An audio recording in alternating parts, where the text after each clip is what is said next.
Hello everyone and welcome back. I'm Dr. Michelle Border, and in today's episode, I'm going to take a deeper look at emotional abuse. Emotional abuse is a type of abuse that affects the mind of the victim. It's not abuse on the body. The abuser uses words to manipulate the victim into someone who supports the abuser's irrational view of themselves as being perfect. I'm going to talk about the tactics used by abusers, why they do it, and how the victims can handle the abuse. So let's get started talking about that right now.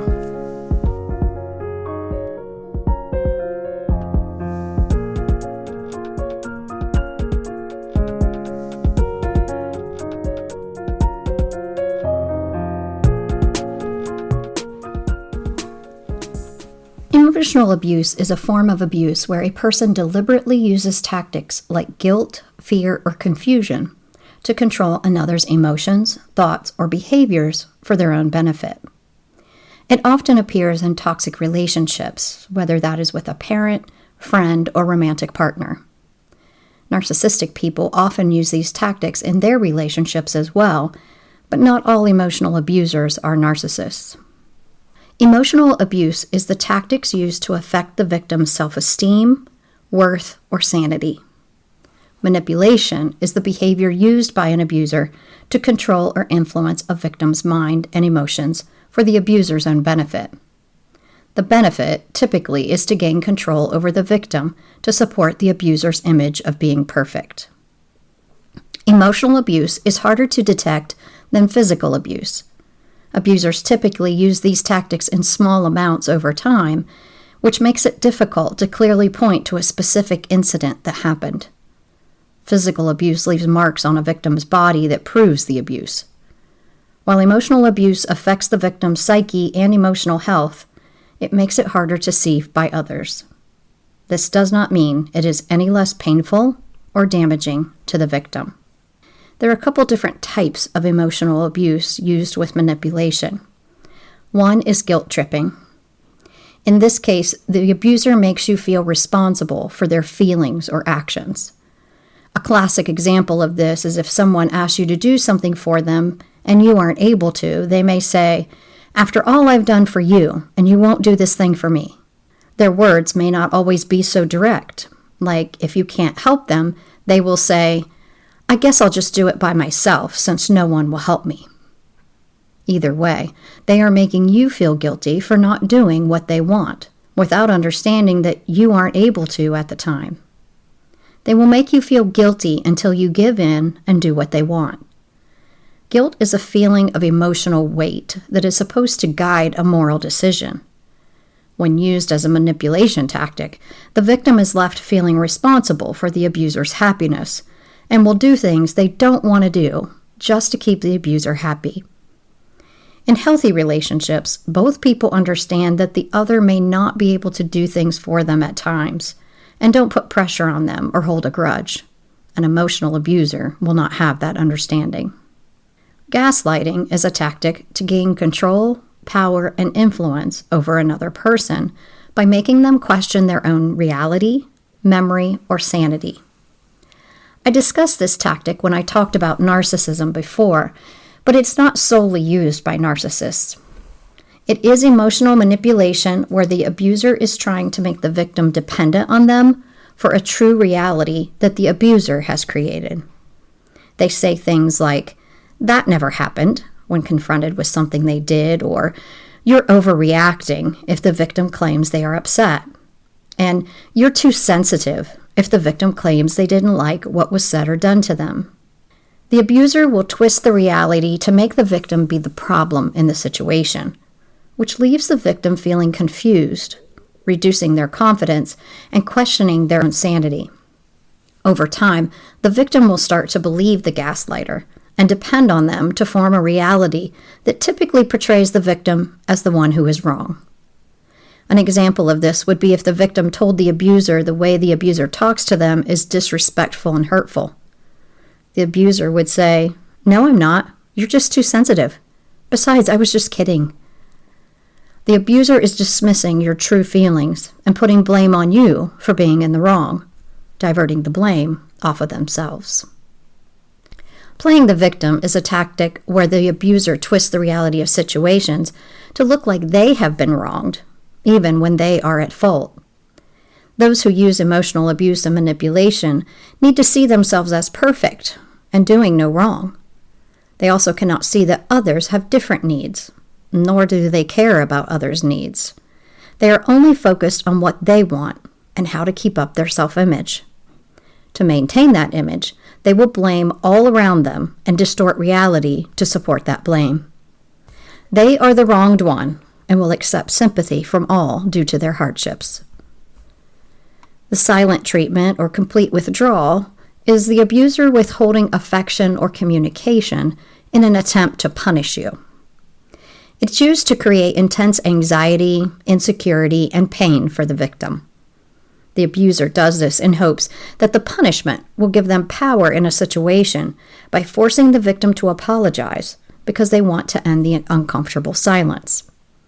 It is a form of emotional abuse that creates intense anxiety, insecurity, and pain for the victim. While it is sometimes used to avoid conflict or manage overwhelming emotions, when used as abuse or manipulation, it becomes a destructive behavior that damages relationships and hinders working on a solution.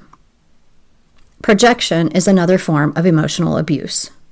With this tactic, a person denies their negative feelings, behaviors, or insecurities and blames someone else for having these qualities. They blame the victim to avoid accountability, protect their ego, and maintain control over the situation. It is a defense mechanism that distorts reality, making the victim doubt their own perspective. It is similar to gaslighting. The abuser projects to avoid dealing with uncomfortable, shameful, or unacceptable emotions within themselves. Victims often feel misunderstood, unseen, and trapped in toxic communication patterns, leading to anxiety, depression, and a shattered sense of self-worth. Love bombing is a tactic that is the use of excessive affection or gifts to gain control or influence over a victim. This is used to gain emotional control, trust, and create emotional dependency on the abuser. It is a form of emotional abuse that often leads to isolation and future mistreatment once the victim is hooked. The abuser will behave in ways that are extremely nice, thoughtful, and generous in the beginning of the relationship. They will seem like the perfect match and use this behavior to obtain the victim's trust and become infatuated with the abuser. Once the abuser feels the victim is hooked and they have emotional control, their behavior changes and the love bomber removes their affection, becoming cold, critical, or manipulating. The victim then becomes confused and starts using behaviors to please the love bomber, to regain the initial emotional high. The love bomber will move on to other emotional manipulation tactics like gaslighting, projection, guilt tripping, and withdrawal or silent treatment to keep emotional control over the victim.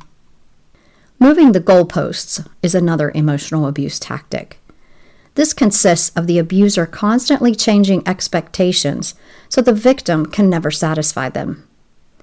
The abuser constantly changes their expectations, rules, or standards, causing the victim to feel that nothing they do is ever good enough. When the victim meets a set requirement, the abuser immediately raises the bar or shifts to a new demand, creating a perpetual, unachievable cycle of failure for the victim. This tactic is used by an abuser to maintain power, control, and ensure their victim is dependent on them. The instability of moving goalposts keeps the victim confused, anxious, and too busy proving themselves to challenge the abuser's authority. The abuser forces the victim to obsess over their perceived flaws rather than focusing on the abuser's toxic behavior, diverting attention away from the abuse. Isolation is the abuser's attempt to cut the victim off from friends and family. Isolation is used to undermine the victim's life and identity outside the relationship and create a sense of dependency on the abuser. The abuser cuts off all connections outside the relationship so that the victim cannot be told that the abuser is mistreating them. The abuser completely controls the relationship and reality for the victim. Constant criticism and intimidation are another form of emotional abuse. They regularly criticize, insult, or call you names like stupid or worthless, and often humiliate you in public or in social media. They beat you down with words so that you have no self-esteem left, totally doubt your worth and sanity, and they make you believe that you are the cause of their abuse. Emotional abuse causes profound, lasting damage to the mental and physical health of the victim. It erodes a person's sense of self, leading to confusion, guilt, and dependency on the abuser. Long-term effects can include PTSD, substance abuse, and physical health issues. Victims often experience confusion, doubt in their own judgment, anxiety, and a feeling that they are walking on eggshells. It can lead to severe damage to their self-esteem, chronic guilt, and feeling trapped in a relationship. Victims can develop anxiety due to the feeling of walking on eggshells, as I just mentioned. They fear upsetting the abuser and worry about what they will say or do all the time that may upset the abuser. The victim has been manipulated into believing they are the problem in the relationship, causing all of the abuser's problems, while not fully understanding what it is exactly that they have done wrong. This constant confusion and attempt to prevent conflict by the victim is a strain on their nervous system, causing anxiety and hypervigilance. Due to the twisting of reality by the abuser with gaslighting and projection tactics, a victim of emotional abuse can question their own memory, sanity, and reality. They are in a state of always trying to make sense of what they believe to be true, as opposed to what the abuser is presenting. The victim might start to believe the abuser's reality of them always being the problem, so the victim will change their behaviors to please the abuser. The abuser's attempts to make the victim believe they are the problem, verbal criticism, and verbal attacks can lead to the victim losing their self-esteem, self-worth, and feeling guilt for making the abuser unhappy. Long-term emotional abuse alters brain structure and functioning, causing problems with emotional regulation. The brain gets stuck in the fight or flight mode, producing hypervigilance and anxiety. To deal with this pain, the victim may turn to substances for relief. Long-term emotional abuse can also lead to toxic stress. This leads to conditions of PTSD and trauma, where the victim experiences triggers, flashbacks, and anxiety of the abuse when in other similar situations. So the question is, why do abusers use emotional abuse? One reason is their need for control and power. Abusers often feel a strong need to dominate situations or people to make themselves feel secure or superior. Having power and control over others gives them a sense of righteousness, and they can show that someone else is more wrong than they are. Insecurity and low self-esteem of the abuser is another reason for the abuse. Underlying insecurities can drive individuals to control others to feel better about themselves. While they may appear to be powerful and dominating, they actually have little or no self-esteem and feel insecure about themselves. They try to compensate for these by finding ways to feel like a better person than their victim. In their minds, they are thinking, I'm better than that person because I don't mess up or am not as bad as they are. But this is a twisted reality the abuser have created. Another reason people are abusers is their avoidance of responsibility. Abusers may use tactics like gaslighting or blaming others to avoid facing their own flaws or poor behavior. They will not take responsibility for their abusive behaviors and instead twist that reality to blame the victim. This allows them to escape all responsibilities and guilt of their behavior or to recognize the need to change. Another reason is that they are getting their needs met. Emotional abuse is often a dysfunctional way to obtain attention, validation, or specific outcomes that feeds the abuser's emotional needs. They know what emotional needs they want the victim to fulfill, so they will use negative behaviors of manipulation tactics to get it. The abuser may have past trauma or similar behavior patterns. Past experiences may lead people to use manipulative methods to feel safe or to get what they want. This may be a learned behavior from their past or a coping mechanism from their own childhood trauma. They use emotional abuse to fulfill needs that were not met as a child. The last reason they may abuse is because they have narcissistic traits. Individuals with narcissistic personality disorder may manipulate to gain admiration and compliance. Gaslighting and projection are classic traits of most narcissists. I talked about narcissists in episodes 17 and 18 if you need more information about that. People use emotional abuse and manipulation primarily to gain power, control, or to have personal advantage in relationships, often stemming from deep-seated insecurities, fear, or a desire to avoid dealing with their own emotions. It is used as a tool to influence others' thoughts and behaviors to satisfy the abuser's own personal needs, such as feeling superior and avoiding accountability. They use these tactics to make their target feel small or dependent, often stemming from their own insecurities or lack of empathy. How can you identify emotional abuse? Well, if you constantly feel guilty, anxious, or confused after interactions with this person, it may be emotional abuse. The abuser is manipulating your mind to make you think you are the problem, and you constantly worry about what you have or will do that will upset them again. If your boundaries are ignored or met with anger by the abuser, you might be in a relationship with an emotional abuser. If your boundaries are ignored or met with anger by that person, you might be in a relationship with an emotional abuser.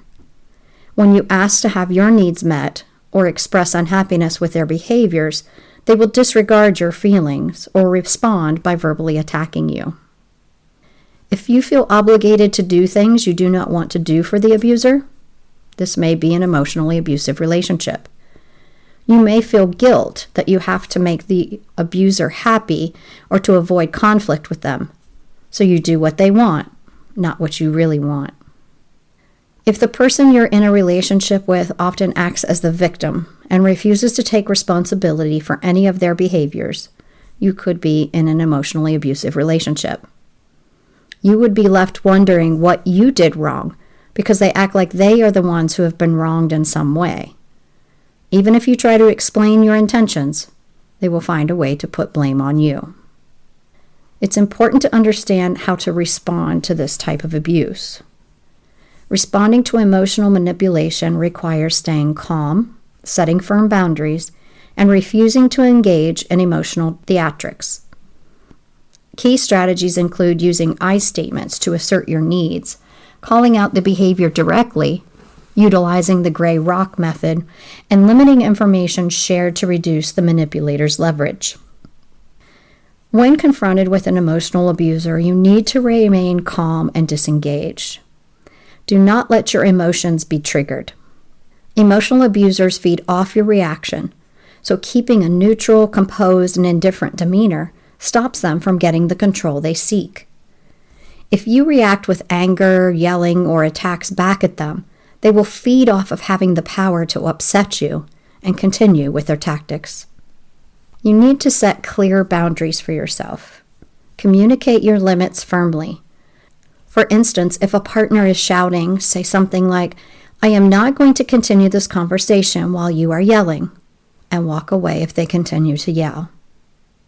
I mentioned the gray rock method again when I talked about narcissists. This works well with emotional abusers also. This is where you act as uninteresting as a gray rock. You provide short, neutral, and disengaged answers to prevent feeding their emotional high-conflict drama. The abuser is hoping you will come back at them, so then they can say you are the abusive one who lost their temper. Your calmness will deflate that. You could identify and name the behavior that they're using. You can try to call out the manipulation in the moment. Say, "It feels like you are trying to make me feel guilty to get your way," which can take the power away from the tactic. If they come back with something accusatory to you, still trying to lay blame on you, Then walk away from the situation until the abuser has calmed down. Another method is using I statements instead of accusing the abuser of emotional neglect. Accusing them makes them defensive, so express your own feelings by saying, I feel overwhelmed when this happens, or I need to take a break from this conversation, if they are trying to manipulate and confuse you. This will give the abuser a chance to think about what you are experiencing without feeling attacked by accusations. When dealing with an emotionally abusive person, avoid justifying or defending yourself. When presented with a lie or twisted version of the truth, it's natural for us to want to clarify our intentions or feelings. But do not fall into the trap of over-explaining yourself. A simple yes or no is a complete sentence and does not require justification. Again, the abuser is trying to provoke you into losing your temper and saying more that gives them something to twist around to blame you. When you reply with a simple answer without showing emotion, it deflates the abuser's aggression and control. The last tactic you could use is limit the information you give them. Keep personal details to yourself. Manipulators often use personal information as ammunition to manipulate you later. Abusers are good at remembering things that will fuel their purpose. Anything you say can be used against you later, probably in a twisted reality to make the abuser feel better about themselves. When dealing with an emotionally abusive person, you need to avoid a few things also. Don't react emotionally. Getting angry, yelling, or crying often provides the validation they want. They want to have control over you to produce these reactions. Stay calm and use the tactics I just mentioned to disengage with the abuse. Later, try to calmly discuss with the abuser the behaviors they displayed that bothered you and ask them to use a different method next time. Do not try to win an argument with the abuser. An abuser will twist the facts, no matter what you present. Conserve your energy and disengage, rather than trying to prove your point. As right as you probably are, and as much as you feel the need to justify your actions, the abuser cannot be open to your side of things. They have to see themselves as perfect and right, and will not accept anything you say that refutes that image. And you have to stop expecting them to change. Focus on controlling your own actions and reactions rather than trying to change them. If they show no signs of being willing to work towards not being abusive, you need to consider ending the relationship. I know this is a difficult decision to make, especially when you care about the other person, but your mental health is what matters most. If the abuse is severe, consider seeking therapy or limiting contact with the individual. This is difficult to do when the abuser is a parent, partner, or coworker, someone you are connected to every day and on deeper levels. But again, your mental health is the most important thing. Emotional abuse experienced as a child is a different situation, which I discussed in episode 4. Children are not able to use any of the tactics I talked about today to cope with the abusive parent, and their brain development is impacted more than at an adult age. Often, though, children who were emotionally abused by their parents end up in emotionally abusive relationships as adults. It is important to recognize, if you experience any kind of abuse as a child, that you aren't unconsciously attracted to that same kind of treatment in adulthood. I will put a writing prompt on my website to help you determine if you are experiencing emotional abuse and how you can handle it in the future. You can find that at breakingoutrborders.com.